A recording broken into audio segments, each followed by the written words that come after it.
Boker Tov Rabotai, we're here on this wonderful Monday morning. We are today studying a new Sefer that I found in the bookstore last night. I gave him a phone call. I needed to buy a certain set of books. Sfarim, he told me the sale ends tonight. So I said to my wife, I'll be back in an hour. I jumped into my car. I flew there, and as I was there, I picked up this book. I've learned the Sefer before. It's called Hatanya. They just put it out, this yeshiva. Rabbi David Hatzira, his yeshiva put it out. They've been putting out so many Sfarim. Unbelievable. They work with Oz Ve'Hadar. Oz Ve'Hadar is one of the best, if not the best, Sfarim manufacturing and publishing in the world. Okay? And Oz Ve'Hadar, they partner with Rabbi David, and they put out this wonderful Sefer called the Tanya. Who wrote the Tanya? There was a great rabbi about 200 and change years ago. His name was Rav Shneir Zalman Miladi. Rav Shneir Zalman Miladi. They named him Shnei Or. Shnei Or means two lights. Now, just as a disclaimer, I am not I have to be careful with how I say this. We are proud Sfaradim. Again, people, they get very nervous when somebody holds a book written by, let's say, this sects of Hasidim and that sects of Hasidim, and right away they start labeling this guy's a Breslava, and this guy's a this guy's Lubavitch, and this guy. We love everybody. I love everybody. I love everyone, no problem. But I myself, I identify with this Faradim and Adot HaMizrach. That's who I was born, and that's who I intend to stay. So don't go now and make rumors. I know that somebody came to me and said, "Oh, you know this and this person?" I said, "Yeah, he's Breslov." I said, "No, he's not." "Yes, he is. Why? He has a Lukutei Moharan class." That doesn't make you Breslov. Ken, if I learn Mesilas Yesharim, that doesn't make me Italian. Ken, but the point is that there's wisdom in all these holy Sfarim, and we must learn them. Proof? Oz Ve'Hadar partnered in this project. Okay? Now like this. The book is called Tanya. What does Tanya mean? Tanya literally means we learned in a Braita. Okay, why did they call this book the Tanya? Really, that's not the name of the book. They called it the Tanya because that's the first word in the book. What is it like? What's the first book in the Sefer Torah?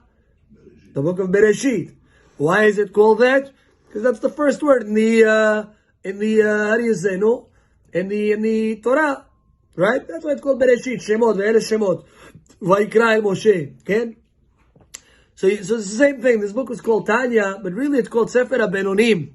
Sefer HaBenonim means the book of the intermediates. That means they're not tzaddikim and they're not rishayim. They're in the middle.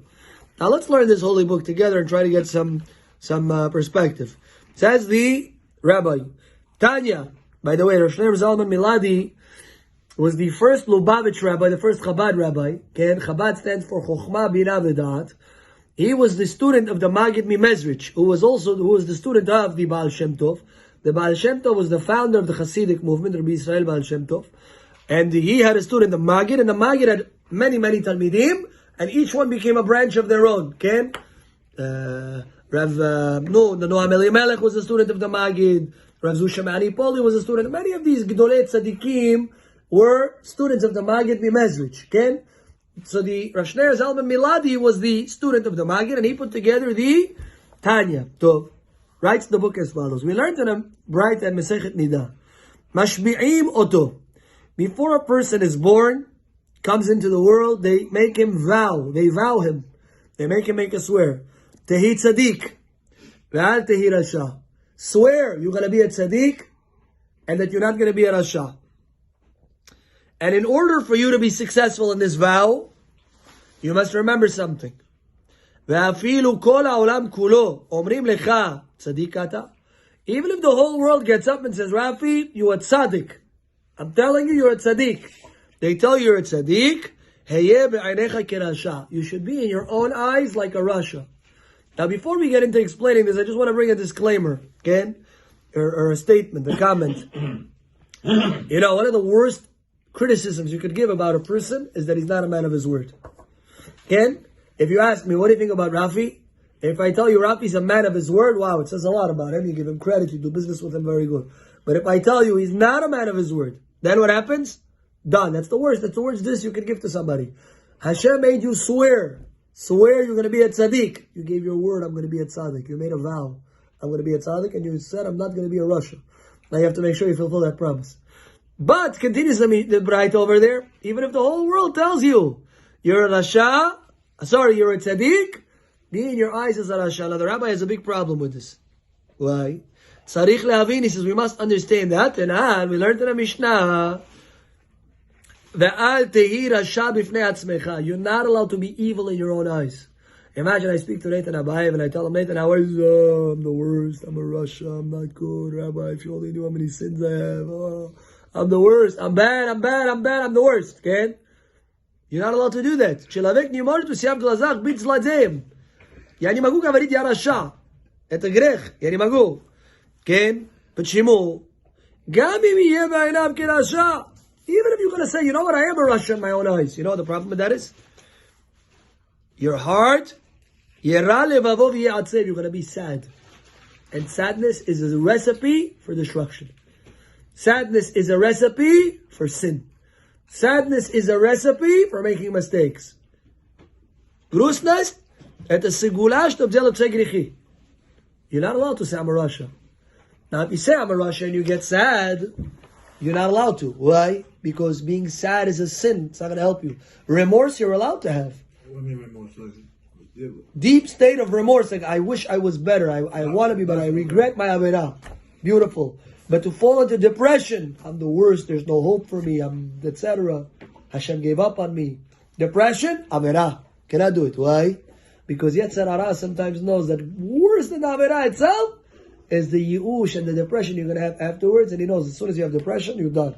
You're a bait. Why? Because as soon as you're depressed, you're going to start eating like you're not supposed to eat. You're going to start behaving like you're not supposed to behave. Why? You're trying to pick yourself up. Okay? And you're going to not care about anything already. You give up. So you cannot be depressed. So what does it mean, be evil in your own eyes? How could that be? Question number one. Question number two, imagine you say, you know what, I'm going to be evil in my own eyes, but I'm not going to be sad about it. What's the problem with that? That's going to make you lightheaded. Представьте себе, вы говорите человеку, ты какой человек? Он говорит, я гунодор, Rabbi. Я гунодор. What do you mean? How are you happy? You're happy that you're a sinner? You're going to be kaldat. You're going to be lightheaded. And that's the worst of sins also. Now we have to know, he says the Rabbi. We find 5 categories of people. Number 1. This is a Gemara in Brachot. Tzaddik v'tovlo. A tzaddik who has a good life. What does that mean? He's a tzaddik. His kids, Be'ezrat Hashem, are healthy. He has parnasah. He is healthy. He doesn't suffer. He's good. He has a beautiful, good life. That's called tzaddik v'tovlo. Rabbi, you have to... Tovlo is an outlook. Yeah, I was about to say, you have to suffer in this world, Rabbi. Now, second category. Tzaddik viralo. He's a tzaddik who gets slapped sometimes. He cuts himself. He's sick for 2-3 weeks at a time. Chas v'shalom, he has other issues. He's a tzaddik viralo. He has a little bumps on the road. Sometimes it's more than that. Sometimes you have a big tzaddik who has a lot of bumps on the road. You have a third category of person. Rasha v'tovlo. He's evil, but he's in Dubai. He goes Cancun. He goes to Game. I don't know where. He goes to all these different places. Kaif for him. Sins all day, but life is good. He's making $1 million a year. Kaif. Okay? Rasha v'tovlo. Then you have someone called Rasha v'ra'alo. He's evil, and God smacks him. Tak. No, that's Rasha v'ra'alo. And then you have Benoni in the middle. Now you have to know, the Gemara explains, who's a tzaddik who has good? Tzaddik gamur. If he's a perfect tzaddik, he removes all evil, he's going to have good in his life. That's what the Gemara says. The Zohar gives a different answer, but we'll see that. Tzaddik viralo, a tzaddik who has to suffer a little bit. Tzaddik sheino gamur, he's not a perfect tzaddik yet. He's got what to perfect still. He's not a perfect tzaddik. And Hashem tries to clean him from his sins, he gives him little penalties. Okay? Now the Zohar gives a different answer. Tzaddik viralo. You know what it means, tzaddik viralo? It's a tzaddik that the evil inside of him, kafuf latov, it never wins against the good. The good, meaning the fact that he's a tzaddik means he never does sins. He's got battles inside of him. His urges, Yetzer Hara tells him, go do this, go do that. Good. He's got urges, desire, drives, okay? But it never wins against him. He's a tzaddik. He's a tzaddik and that he wins his desires all the time. But he didn't perfect himself yet. That inside of him there's still a battle. He sees something he's not supposed to see. He has to fight himself to look away. Does he look away? Yes. But he's got a battle. He's a tzaddik viralo. That the evil inside of him he's containing. Okay? So So let me ask you. So what about tzaddik? Okay, but doesn't he have to have bumpy roads? You can't have like a perfect. It depends if you have what to clean or not. Once you get to a level that you've perfected all the evil within yourself, and you've elevated yourself to such a dargah, Hashem has no reason to bring suffering upon you. There's no purpose of being here. If you're saying that... You're saying you were born to suffer? No, I'm saying sometimes there's a test that God gives you. Test? I'm not saying you're not going to be tested. You're going to be tested. Yeah, but there's sometimes... But I'm saying if you got no test... And you're, nobody says you're not going to be tested. You're going to be tested. I'm just saying that you're going to have good in your life. That B'ezrat Hashem, everything's going to be good. Smooth sail. If there is such a thing. What test you're going to be? There's always tests. But you can't tell me there's no one that has no bumpy road. That has okay, today we don't have it. Now, v'tzadik v'tov lo, you know what it means? En lo shum netiya benafsho lara. He doesn't have any essence inside of his soul remaining that pulls him to do evil. He's on such a level, we don't understand what this tzaddik is. This is already beyond our grasp. To perfect yourself in such a way that he doesn't have these negativity inside of him, that the battle is not even a battle against the evil already became his friend. He elevated him. Now, both these tzaddikim, they have no sins. It's just one has a desire still that pushes him, but he overpowers him. Second one's desire already is calm. Now the Gemara at the end of Barachot says, tzaddikim, yetzer tov shoftan, that the yetzer tov is moshel ba'em, he rules over them, they're yetzer tov, that's a tzaddik. A rasha is yetzer hara, rules over him. And a benoni, this one and that one. Gets up Rabbi, who he was Abaye's rabbi. Rabbi says, like me, I'm a benoni.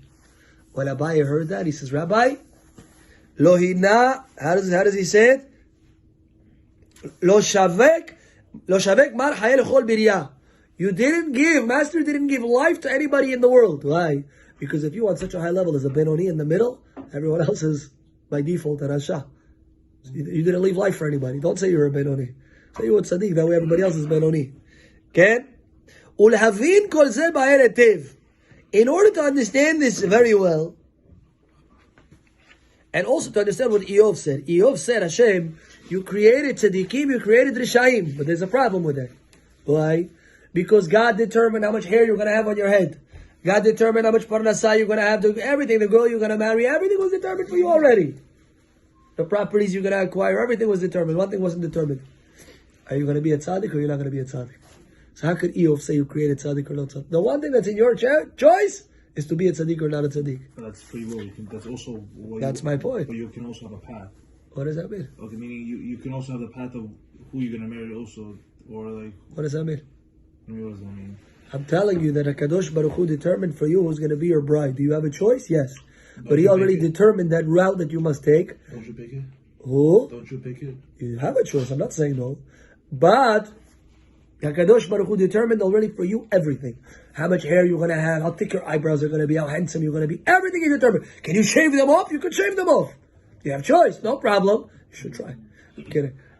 I like it. Can I borrow them sometime? Huh? Baruch Hashem, I like mine actually. Anyway, talking about chitzaynis. But, the idea is, of course you have choice. But the one real choice you're going to have is, am I going to be honest in my business? Am I going to be nice to my parents, nice to my wife, nice to my etc.? Am I going to be a tzaddik or not? That's your choice. Everything else is not your choice. Well, everything else is less of a choice, let's say. Not like this. He says, also we have to understand, who is a benoni? We always thought a benoni is everyone in the room. We're benonim. We're not tzaddikim and we're not rishaim. We're in the middle. Benonim. He says, we must understand. Imagine Albert says, you know what, Rabbi? I did 100 mitzvahs today. Let me just do 5 sins. 5. I'm going to do 100, 5 sins. Only 5%. Okay? What do you say about that? Is he a tzaddik, benoni, rasha? What is he? No, he's not. I don't think he's a rasha. He's not perfect. He's not perfect. He says, I did 100 mitzvahs. Check. Now I'm going to go chas v'shalom to a club. Now I'm going to eat something I'm not supposed to eat. I'm going to look at something I'm not supposed to look at. I'm going to do X, Y, and Z. I'm going to go gamble, etc., where I'm not supposed to be. But I did 100 mitzvahs. Now I get to do 5 sins, and I'm still a tzaddik, right? So what am I? I'm a benoni. I have 5 sins that I did, committed. I cheated you in business. Benoni. But if you did it on purpose, then no, you're not. I'm doing it on purpose. What do you mean? I have 100 mitzvot. I have 100 mitzvot. I'm only going to do 5 sins. What's in your head? How do you... I'm only going to do 5. Big deal. I did 100 mitzvahs. Cut me a break. Again, you're not based on tzaddik. Just based on what you're doing and how you're doing So what is that person? Who is that person at that point? Mr. Yasha, человек сделал 100 митцвы, 100. Он говорит, я заслужил, теперь я буду делать 5 грехов, 5. Маленький, небольшой грех, маленький грех. Кен? Какой человек имеет статус в тот момент? Says Rav Shneir Zalman Miladi, שבוודאי אינו מחצה זכויס או מחצה עוונות. Don't think a Benoni did 50% sins and 50% mitzvot. Because that person is for sure a Rasha. Imagine the first half of the day I'm in Shaharit, I learn Torah, then I go to work. Completely different person. A new set of individual comes out, cheats every customer, curses, jealousy, screaming, all the negativities. He's a Benoni, this guy. But I put on tefillin today, Rabbi. I gave tzedakah in the morning before I robbed my customers. Again, he's a Benoni, this guy. What do you say? He said he's not a Benoni. She'im ken. He says, how could Rabbi say about himself he's a Benoni? How? How could Rabbi say about him? They're going to say he's just being humble. Okay?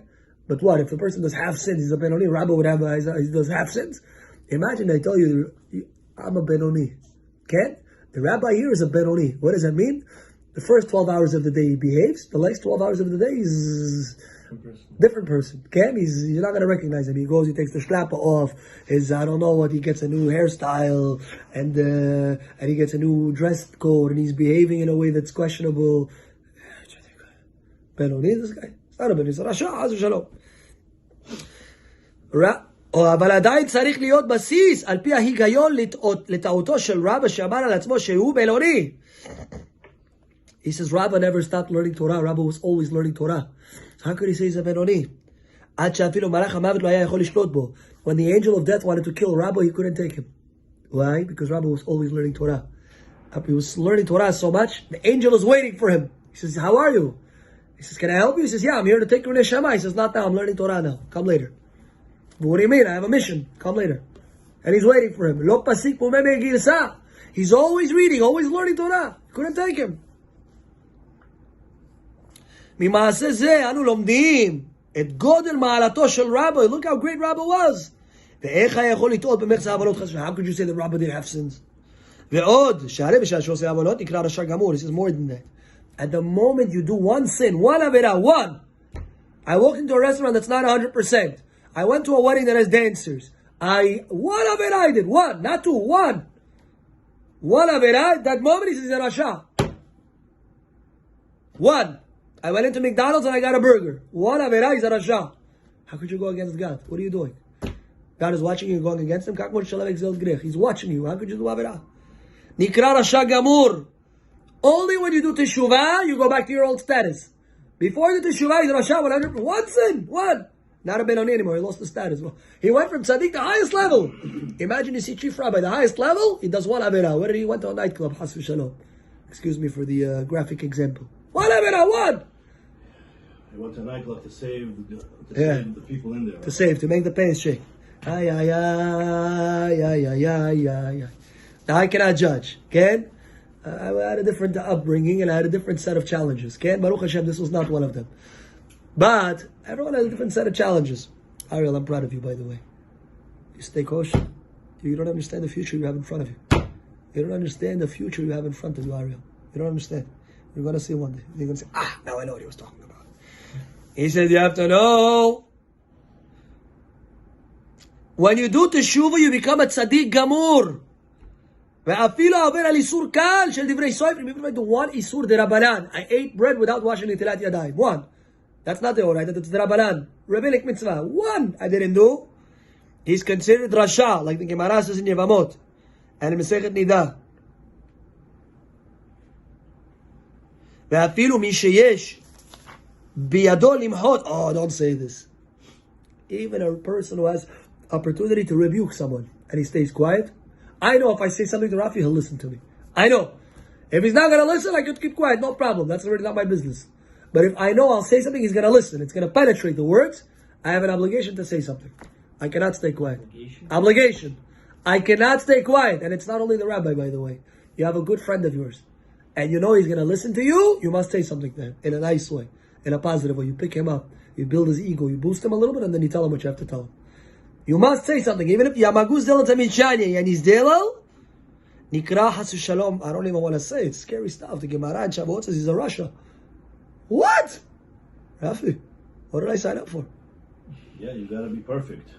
It's all or nothing. It's not all or nothing. You're missing the point. He's trying to bring these questions to understand what a tzaddik, what a Russia, what a Benoni is. So he's explaining that to be a tzaddik is very difficult. To be a Rasha is also very easy, it looks like. Of course.